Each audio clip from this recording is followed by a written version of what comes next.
Welcome my dear students. আজকে আমি আলোচনা করব ক্লাস 11-এর রাষ্ট্রবিজ্ঞানের নতুন সিলেবাসের পঞ্চম অধ্যায়ের একটি গুরুত্বপূর্ণ বিষয়। এই গুরুত্বপূর্ণ বিষয়টি হলো ধর্মনিরপেক্ষতা। ভারতবর্ষের সংবিধানের প্রস্তাবনাতে অর্থাৎ প্রিয়াম্বলে ধর্মনিরপেক্ষতা শব্দটিকে উল্লেখ করা হয়েছে এবং বলা হয়েছে যে ভারত ধর্মনিরপেক্ষ রাষ্ট্র। কিন্তু যেদিন ভারতের সংবিধান কার্যকরী হয়েছে অর্থাৎ 1950 সালে 26শে জানুয়ারি ভারতের সংবিধান কার্যকরী হয়, সেই সময়ে ভারতের সংবিধানের কোনো জায়গাতে এমনকি প্রস্তাবনাতেও এই ধর্মনিরপেক্ষতা সেকুলারিজম এই শব্দটি উল্লেখ ছিল না। 1976 সালে 42তম সংবিধান সংশোধনের মাধ্যমে ধর্মনিরপেক্ষতা শব্দটিকে সংবিধানের প্রস্তাবনাতে উল্লেখ করা হয়েছে এবং বলা হয়েছে ভারত একটি ধর্মনিরপেক্ষ রাষ্ট্র। অর্থাৎ সেকুলারিজম এই শব্দটি 1976 সাল থেকে ভারতের সংবিধানে সংযোজন হয়েছে। আমরা এই বিষয়টিকে পয়েন্ট আকারে তুলে ধরব। 1 নম্বর পয়েন্টে আমি আলোচনা করছি প্রস্তাবনা ভারতের সংবিধানের কার্যকরী অংশের অন্তর্ভুক্ত নয়, কিন্তু এই প্রস্তাবনাতে ভারতের সংবিধানের মূল নীতি, ভারতের সংবিধানের লক্ষ্য এবং আদর্শ উল্লেখ আছে। এই লক্ষ্য এবং আদর্শ এবং মূল নীতি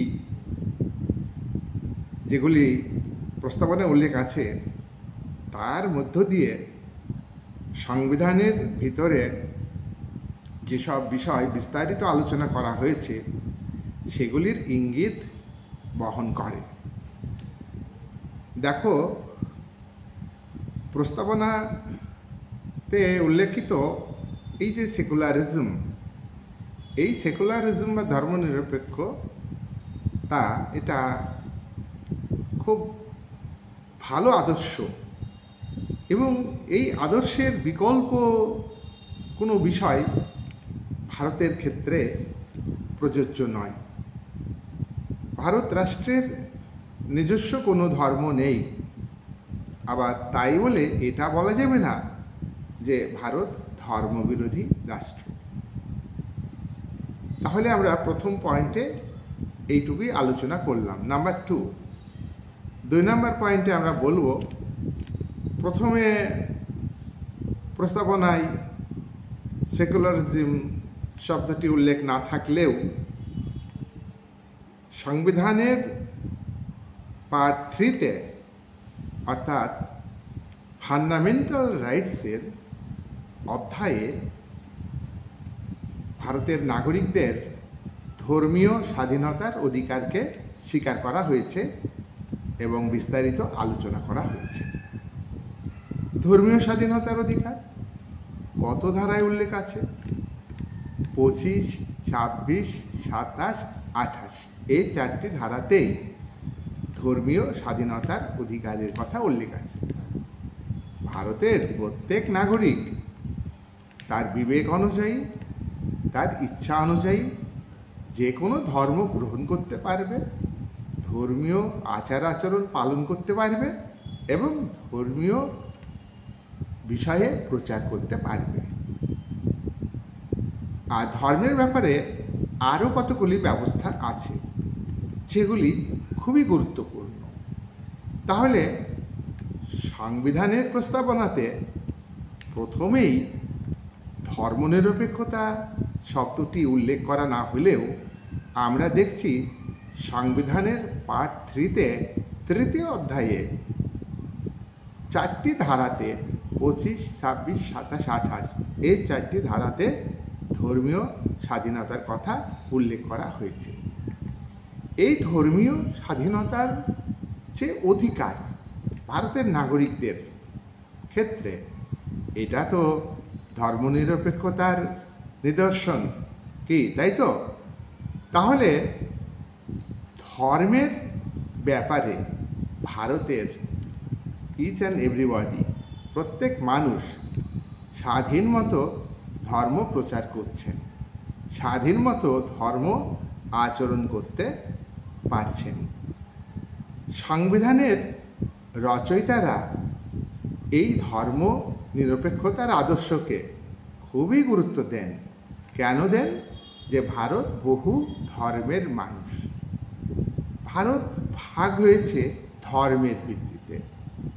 অবিভক্ত ভারতকে ব্রিটিশ সাম্রাজ্যবাদী শক্তি একটি সম্প্রদায়কে প্ররোচিত করে তারা ধর্মের দাবিতে রাষ্ট্র গঠন করতে চায় এবং ইন্ডিয়ান ইন্ডিপেন্ডেন্স অ্যাক্টে বলা হলো ধর্মের ভিত্তিতে ইসলামিক রাষ্ট্র পাকিস্তান সৃষ্টি হবে আর ভারত রাষ্ট্র সৃষ্টি হবে, হিন্দু অধ্যুষিত। কিন্তু ভারতবর্ষে বাকি অংশটা হিন্দু রাষ্ট্র নয়, এ রাষ্ট্র হচ্ছে ধর্ম নিরপেক্ষ রাষ্ট্র। গণপরিষদের সদস্যরা কেন এই ধর্মনিরপেক্ষ আদর্শকে গুরুত্ব দেন? তারই ভিত্তিতে গণপরিষদ সংবিধানের প্রস্তাবনাতে ধর্মনিরপেক্ষতা শব্দটি সংযোজন করেননি ঠিকই, কিন্তু তারা কি করলেন? তারা ধর্মনিরপেক্ষতাকে গুরুত্ব দিলেন এবং ধর্মীয় স্বাধীনতার কথাও মূল সংবিধানের পার্ট 3-তে উল্লেখ করলেন। তো এটা তো গুরুত্বপূর্ণ। তাহলে আমরা দেখছি যে ভারতবর্ষে ধর্মীয় রাষ্ট্র সম্ভব নয়, গণপরিষদের সদস্যরা উপলব্ধি করে। কারণ ভারতবর্ষে বহু ধর্মের মানুষ বসবাস করে। আর তাছাড়া ধর্মের ভিত্তিতে রাষ্ট্র গঠন করে কোনো জাদুবল নেই যে সেই ধর্মের মানুষই সেই রাষ্ট্রে বাস করবে। পাকিস্তান ধর্মের ভিত্তিতে রাষ্ট্র গঠিত হলেও সেখানেও বহু ইসলাম ধর্মের মানুষ ছাড়াও অন্য ধর্মের মানুষ আছে, হিন্দু আছে, খ্রিস্টান আছে, বৌদ্ধ আছে, জৈন আছে। তাহলে ভারতীয় গণপরিষদের দৃষ্টিভঙ্গিটা খুব ভালো দৃষ্টিভঙ্গি ছিল। নাম্বার 2। এবারে নাম্বার 3। আমরা 3 নাম্বার পয়েন্টে আলোচনা করব। তোমরা জানো যে ভারতের ঐতিহ্য হলো একটা ধর্ম নিরপেক্ষতার ঐতিহ্য। ভারতের একটা কালচার, অতীত ঐতিহ্য। আমরা গণপরিষদ ভারতকে ধর্মনিরপেক্ষতার আদর্শ গ্রহণ করতে বলেছে, শুধু তাই নয়, এটা ভারতের ঐতিহ্য, সনাতন ঐতিহ্য, সাবেকি ঐতিহ্য, প্রাচীন ঐতিহ্য। তার কারণ আমরা দেখব আলোচনার মধ্যে দিয়ে যে ব্রিটিশ শাসনকালে, ব্রিটিশ শাসনের আগে মুঘল যুগে ভারতে ধর্মনিরপেক্ষতার আদর্শকে গুরুত্ব দেওয়া হয়েছে। মুঘল সাম্রাজ্যের প্রতিষ্ঠাতা বাবর তিনি বলেছিলেন যে ধর্ম আর রাষ্ট্র এই দুটোকে আলাদা করতে হবে। রাষ্ট্র পরিচালনার ক্ষেত্রে ধর্মকে ব্যবহার করা যাবে না। আবার তারই পুত্র হুমায়ুনকে তিনি বলে গিয়েছিলেন যে ধর্মনিরপেক্ষভাবে ভারতকে পরিচালনা করতে হবে। ভারত সাম্প্রদায়িক রাষ্ট্র নয়। মহান সম্রাট আকবর, তোমরা জানো, তিনি ধর্মনিরপেক্ষতার আদর্শকে গুরুত্ব দিয়েছেন। তাহলে ব্রিটিশ শাসনের আগে আকবর ধর্মনিরপেক্ষতাকে গুরুত্ব দিয়েছে, তিনি সাম্প্রদায়িক সম্প্রীতির উপরে গুরুত্ব দিয়েছেন। সব ধর্মের মূল কথা যদি একই হয়, তাহলে ধর্ম নিয়ে কেন এত দ্বন্দ্ব, কেন এত মারামারি, কাটাকাটি, দাঙ্গা? এ তো ঠিক নয়। তাই আকবর ধর্মীয় নেতাদের, সব ধর্মের নেতাদের এক জায়গায় করেছিলেন, করে তাদেরকে ধর্মীয় ব্যাপারে মতামত দানের কথা বলেছিলেন। তিনি প্রথমে যাদের ডেকেছিলেন তারা প্রত্যেক ধর্মকে গুরুত্ব দিয়ে আলোচনা করছিলেন, সেটাকে বাতিল করে দিয়ে তিনি দিন ইলাহি ধর্মমত প্রচার করলেন। তিনি নিজে ইসলাম ধর্মের সমর্থক এবং ভক্ত হয়েও তিনি সব ধর্মের মধ্যে সমন্বয় সাধনের কথা বলেছেন।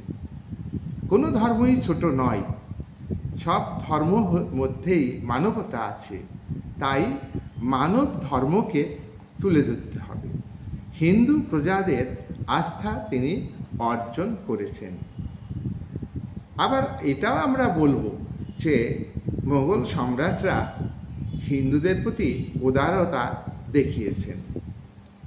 তাহলে আমরা দেখছি মোগল যুগে ধর্মনিরপেক্ষতার আদর্শকে গুরুত্ব দেওয়া হয়েছে। 4 নম্বর পয়েন্ট, স্বাধীনতা আন্দোলনের ক্ষেত্রে আমরা দেখব যে সেখানেও কিন্তু ধর্মনিরপেক্ষতার আদর্শকে গুরুত্ব দেওয়া হয়েছে। ব্রিটিশ ভারতবর্ষে বিভিন্ন ধর্মের মানুষ ছিল, বিভিন্ন সম্প্রদায়ের মানুষ কাঁধে কাঁধ মিলিয়ে ব্রিটিশ উপনিবেশিক অত্যাচারী শাসক শক্তির বিরুদ্ধে তারা লড়াই করেছে।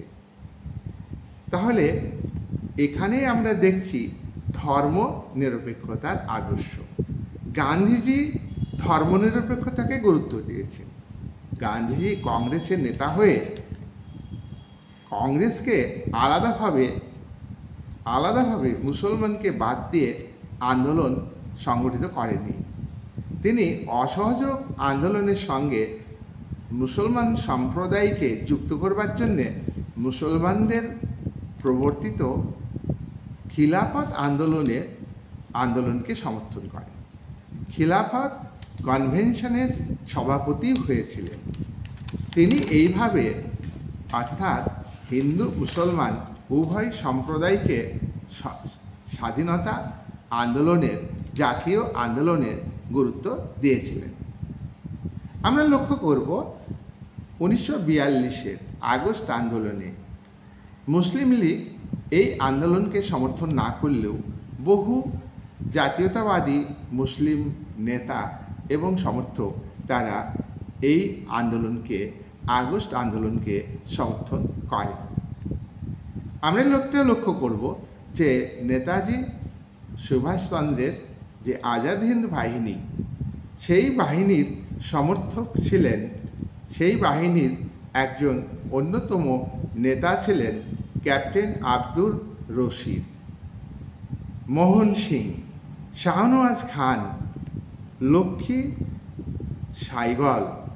বহু সম্প্রদায়ের মানুষ তারা একসাথে আজাদ হিন্দ ফৌজের মাধ্যমে ব্রিটিশ সাম্রাজ্যবাদী শক্তিকে বিতাড়িত করবার উদ্যোগ নেন।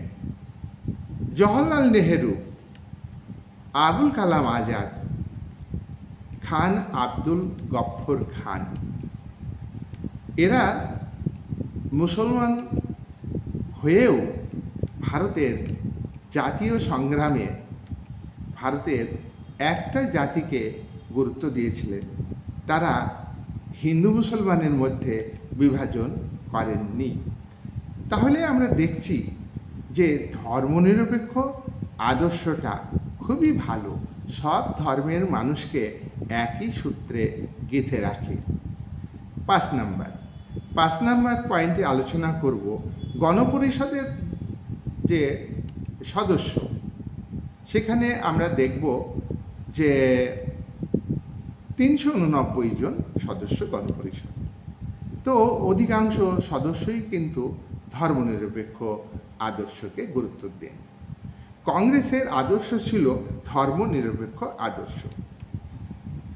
তাই ভারতের সংবিধানের দর্শন হিসাবে গণপরিষদ ধর্মনিরপেক্ষতার আদর্শকে গুরুত্ব দানের জন্যই সংবিধানের পার্ট 3-তে ধর্মীয় স্বাধীনতার অধিকারকে উল্লেখ করে। 6 নাম্বার, ধর্মের ক্ষেত্রে সাংবিধানিক অবস্থান যাই হোক না কেন, সংবিধানে কি আছে, ধর্মনিরপেক্ষতা আছে না নেই, সেটা বড় কথা নয়। বর্তমান ভারতে আমরা লক্ষ্য করি যে ভারতের শাসক কর্ণধার তারা কিন্তু ধর্মনিরপেক্ষতার আদর্শকে উপলব্ধি করতে পারছেন না। তারা ধর্মকে আদর্শ হিসেবে উপলব্ধি করছেন কি না, বা ধর্মনিরপেক্ষতার আদর্শকে কার্যকরী করতে ইতিবাচক ভূমিকা নিচ্ছে কি না, সে বিষয়ে অনেক সন্দেহ আছে। কোনো ধর্মকে উৎসাহিত করা ঠিক না, কোনো বিশেষ ধর্মকে উৎসাহিত করা ঠিক না, আবার কোনো ধর্মের বিরোধিতা করাও ঠিক না। ডক্টর সর্বপল্লী রাধাকৃষ্ণন বলেছিলেন, ভারত ধর্মনিরপেক্ষ রাষ্ট্র মানে এই নয় যে ভারত ধর্ম বিরোধী রাষ্ট্র। ভারত কোনো ধর্মকে বিশেষভাবে সাহায্য করবে না, আবার কোনো ধর্মকে বিশেষভাবে উৎসাহ দেবে না। ধর্মের ব্যাপারে সম্পূর্ণভাবে নিরপেক্ষ থাকবে। এক্ষেত্রে পশ্চিমী রাষ্ট্রগুলো ধর্মের ব্যাপারে উদাসীন। উদাসীন অর্থে পশ্চিমী রাষ্ট্রগুলিতে ধর্মনিরপেক্ষতাকে গ্রহণ করেছে, কিন্তু ভারতে ধর্মের ব্যাপারে উদাসীন থাকবে না, কিন্তু বিভিন্ন ধর্ম সম্প্রদায়ের মানুষের মধ্যে সম্প্রীতি বজায় রাখার ক্ষেত্রে রাষ্ট্র ইতিবাচক ভূমিকা পালন করবে। আবার রাষ্ট্রের কোনো নিজস্ব ধর্ম থাকবে না। আমরা লক্ষ্য করি জাতীয় স্তরে, সর্বভারতীয় স্তরের রাষ্ট্রীয় নেতা, আবার রাজ্য স্তরের রাজ্য নেতারা ব্যক্তিগতভাবে ধর্ম পালন করতেই পারেন, তাতে কোনো অসুবিধা নেই। কিন্তু রাষ্ট্রের হয়ে রাষ্ট্রের ভূমিকা দেখাতে গিয়ে তারা যদি ধর্মীয় আচার আচরণ করেন, ক্যামেরাতে ছবি করেন, সংবাদপত্রে ধর্ম আচরণের বিষয়টিকে দেন, প্রধানমন্ত্রী হিসাবে কি মুখ্যমন্ত্রী হিসাবে, সেটা কিন্তু সেই আচরণটা ধর্মনিরপেক্ষ কিনা সে বিষয়ে সন্দেহ আছে। কিন্তু তারা এটাকে গুরুত্ব দেন না। আজ থেকে 400 বছরের আগে ম্যাকিয়াভেলি বলেছিলেন, ধর্ম আর রাজনীতি আলাদা, রাষ্ট্র ব্যবস্থা ধর্ম থেকে আলাদা থাকবে। রাজা রাজ্য শাসন করবে, রাজা ব্যক্তিগতভাবে ধর্ম পালন করবেন ঠিকই, কিন্তু রাষ্ট্রীয় নেতা হিসাবে কখনই ধর্মকে ব্যবহার করবেন না।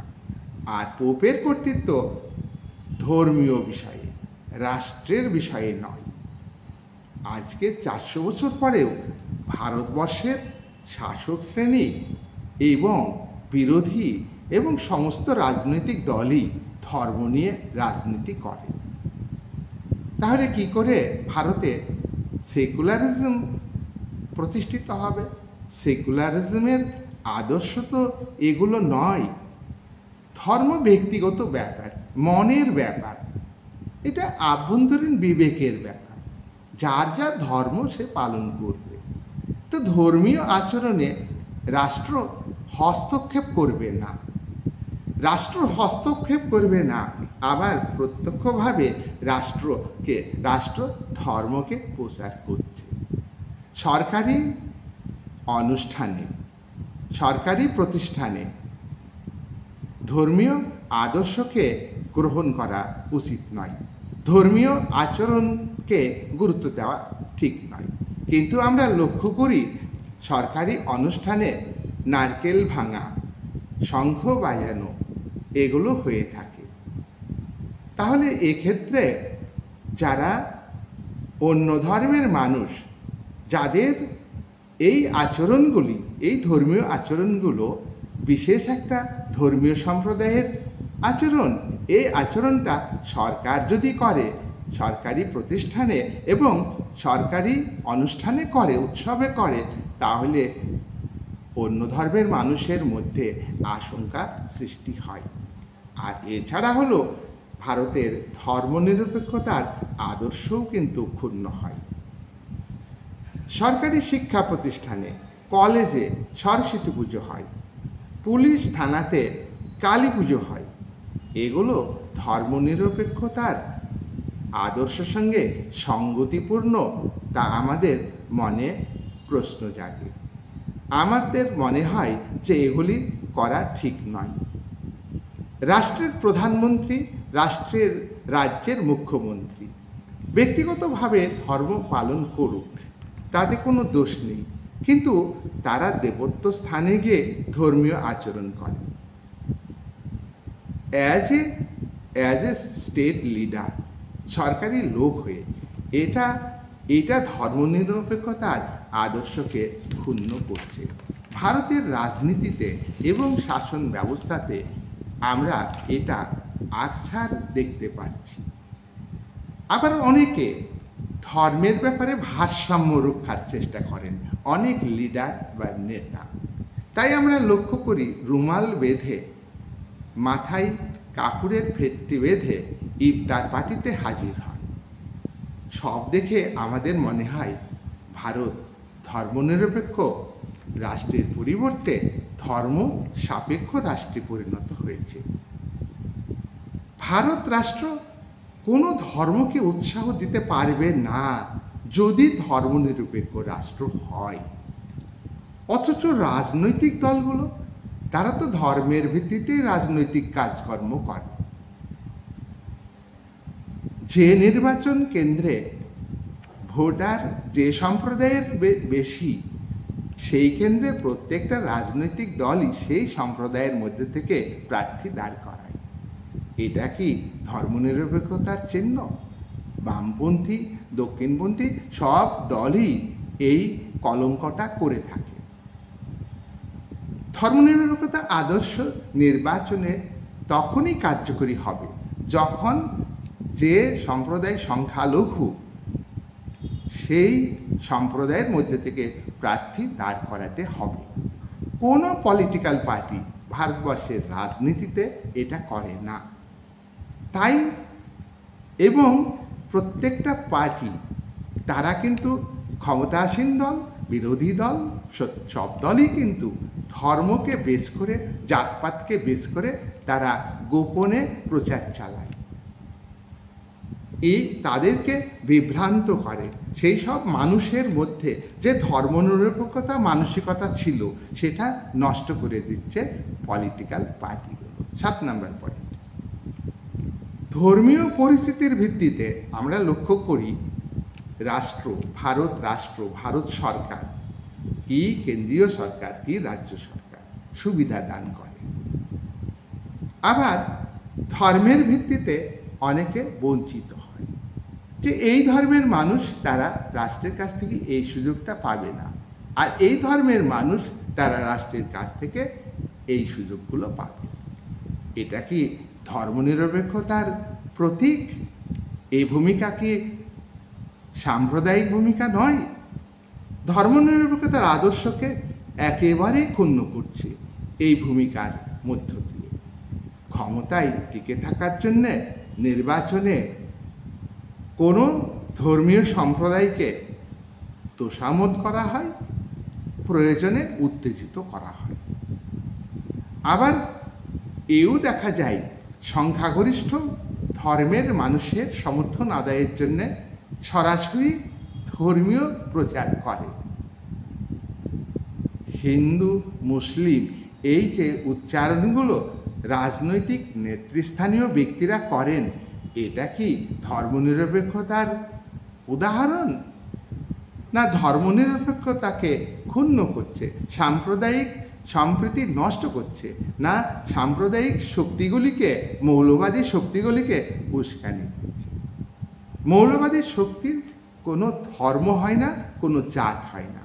সে হিন্দু হোক, মুসলমান হোক, খ্রিস্টান হোক, জৈন হোক, যারা মৌলবাদী গোড়ামি শক্তি, সে অশুভ শক্তি, তাদেরকে উস্কানি দেওয়াটা রাষ্ট্রের কর্ণধারদের পক্ষ থেকে, এটা কি ভারতের ধর্মনিরপেক্ষতার চরিত্রকে ক্ষুণ্ণ করছে না?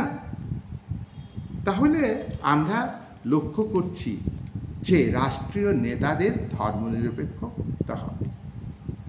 মানুষের মনকে বোঝানোর জন্যে, মানুষের মনে আপাত শান্তি, আপাতভাবে সম্প্রীতি বজায় রাখার জন্যে আমরা অনেক সময় সংখ্যালঘুদের মধ্যে থেকে দেখি যে রাষ্ট্রনেতা করা হলো। আমরা লক্ষ্য করেছি ভারতের সবথেকে উঁচু পদ রাষ্ট্রপতি জ্ঞানী জৈল সিং অন্য ধর্মের মানুষ, জাকির হোসেন অন্য ধর্মের মানুষ, ফখরুদ্দিন আলী আহমেদ এগুলো অন্য ধর্মের, আব্দুল কালাম, এপিজে আব্দুল কালাম ভারতের রাষ্ট্রপতি হয়েছে। তারা সংখ্যালঘু সম্প্রদায়ের হয়েও রাষ্ট্রপতি হয়েছে। এটা একটা সম্প্রদায়ের কাছে, যে সম্প্রদায় থেকে হয়েছে সেই সম্প্রদায় অনেকটাই সান্ত্বনা পেয়েছে। পাশাপাশি আমরা দেখব যে রাষ্ট্রনেতারা ধর্মকে উস্কানি দিয়েছে। 8 নাম্বার, ভারতে মুসলমান সম্প্রদায়ের রাজনৈতিক গুরুত্ব কম, তাদের এমপি কম, এমএলএ কম, আনুপাতিক হারে কম। শিক্ষা ক্ষেত্রে তারা আজও পিছিয়ে আছে।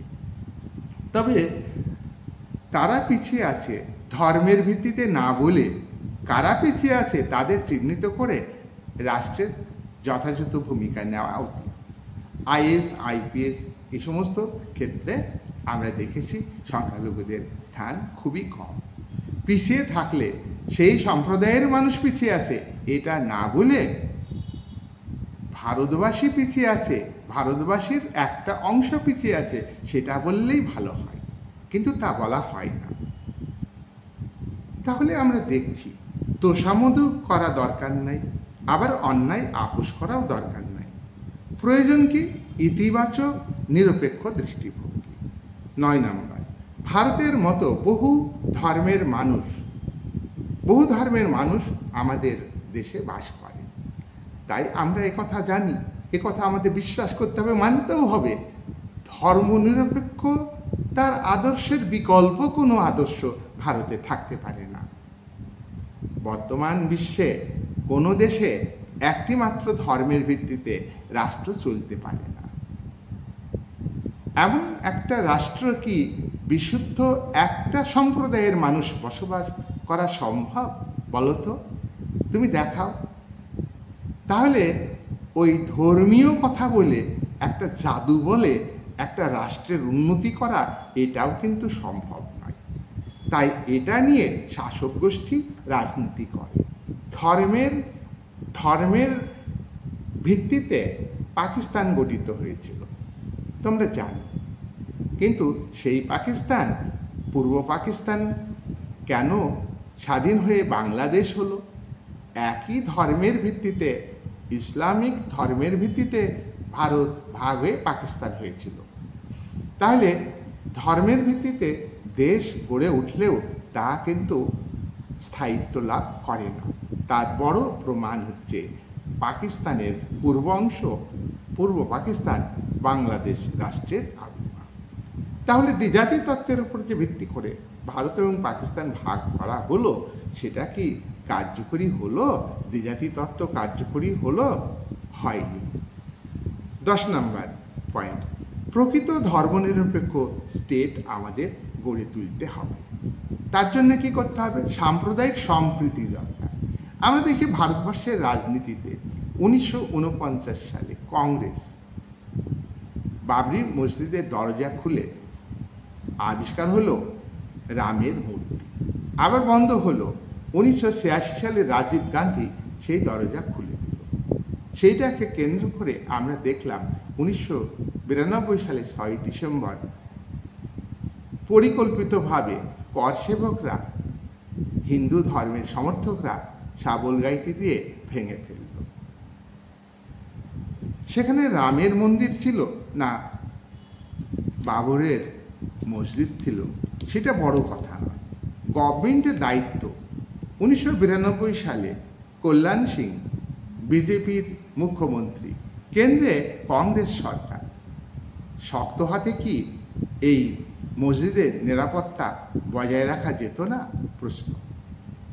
এটাকে কেন্দ্র করে শুধু ভারতবর্ষের রাজনীতিতে নয়, ভারতবর্ষের সাম্প্রদায়িক সম্প্রীতি নষ্ট হয়নি, বহু মানুষের প্রাণ গেছে, বহু সম্পদ ধ্বংস হয়েছে। কারোর কোনো লাভ হয়েছে কি? লাভ হয়নি। এবং সারা পৃথিবীতে এইটা আলোড়ন সৃষ্টি করেছে। আমরা লক্ষ্য করব গুজরাটে যে কারণেই হোক, যে ধর্মের মানুষই করুক, সে ব্যক্তি মানুষ করেছে, সেটাকে সম্প্রদায়ের একটা প্রচারের মধ্য দিয়ে তুলে ধরা হয়। এক্ষেত্রে মিডিয়াও সঠিক প্রচার করে না। তাহলে সঠিক যথাযথ ইতিবাচক প্রচার এটা কিন্তু, যেটা হলো গুজরাটের সাম্প্রদায়িক দাঙ্গা। এবং প্রশাসনও এক্ষেত্রে নিরপেক্ষ ছিল।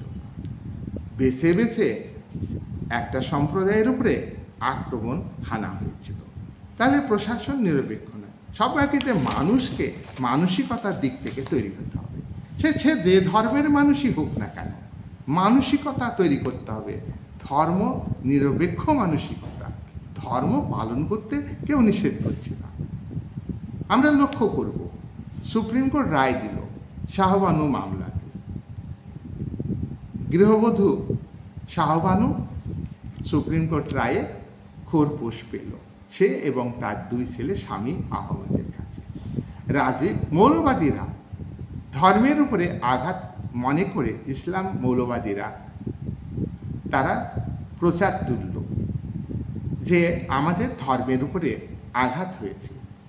রাজীব গান্ধী অমনি মৌলবাদী শক্তির কাছে ভোট ব্যাংক নষ্ট হয়ে যাবে, সেই কারণে সুপ্রিম কোর্টকে ওই মামলা রিভাইজ করতে বলল।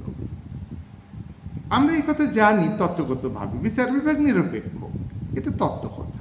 কিন্তু বিচার বিভাগ ক্ষমতাসীন রাজনৈতিক দলের দ্বারা নিয়ন্ত্রিত, এটা তো স্বাভাবিক। তার কারণ সুপ্রিম কোর্টের বিচারপতিদের নিয়োগ করেন রাষ্ট্রপতি। কার পরামর্শ অনুযায়ী? প্রধানমন্ত্রীর পরামর্শ অনুযায়ী।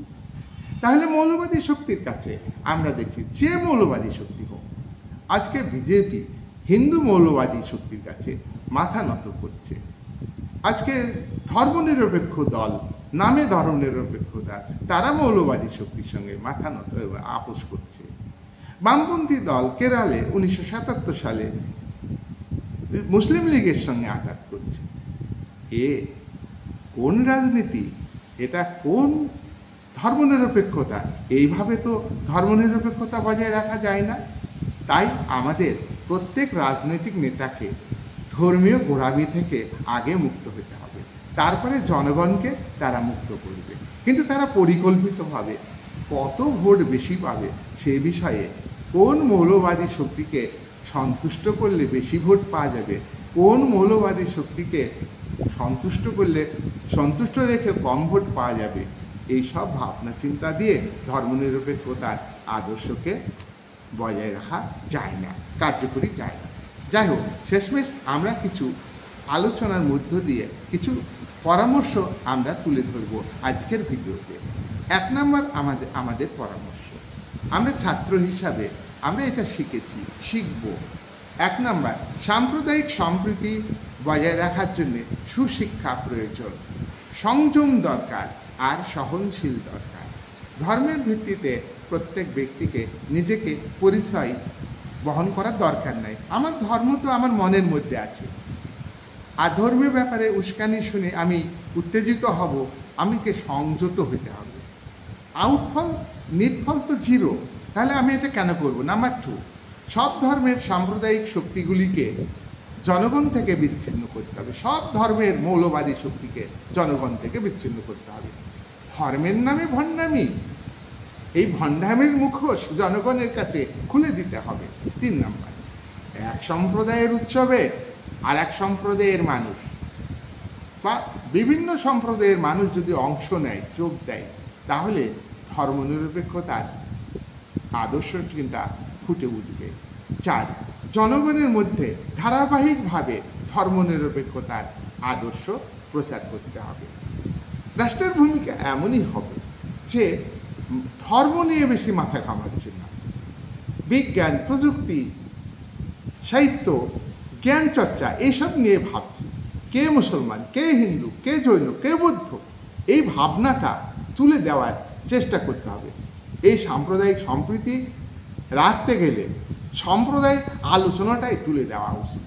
মিডিয়াতে রাজনৈতিক নেতাদের ভাষণে শুধু সম্প্রদায়ের কথা বলা হয়, সে যে ধর্মেরই হোক, এটা করা ঠিক নয়।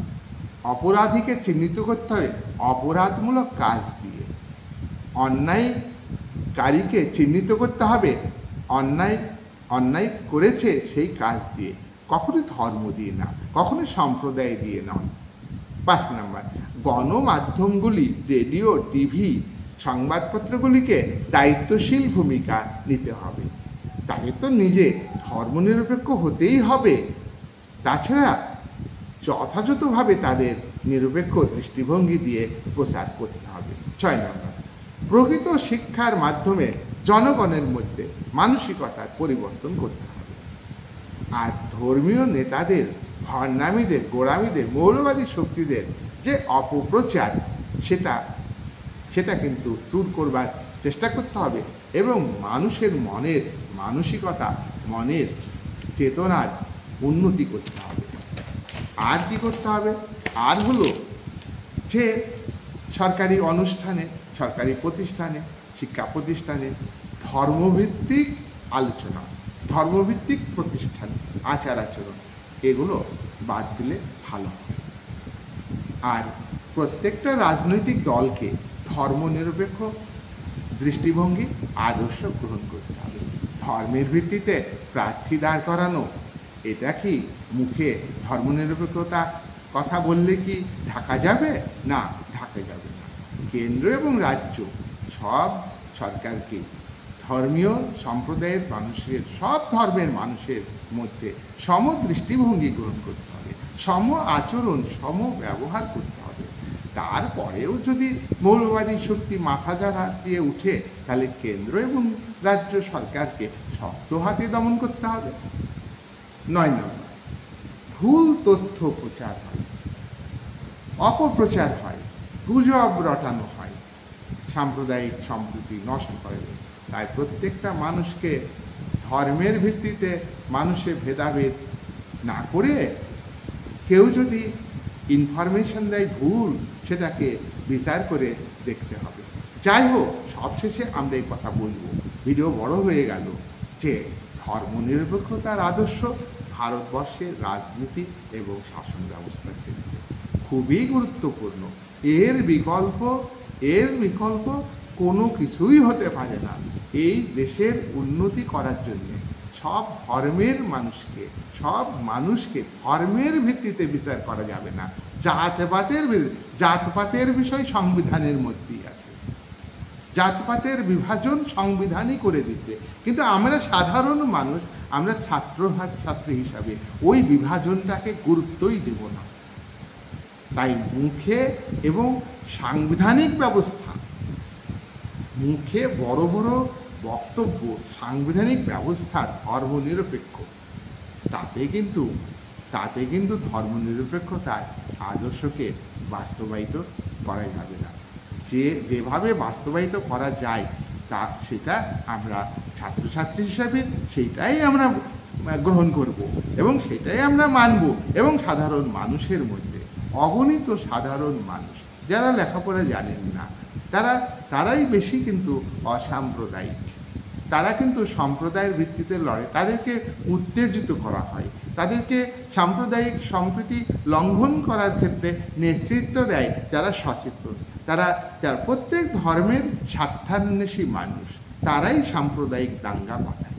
এই কথা আমাদের মানুষ হিসাবে, সব ধর্মের মানুষ হিসাবে আমাদের ভাবতে হবে, সংযত থাকতে হবে। এই বলে আজকের আলোচনা শেষ করি।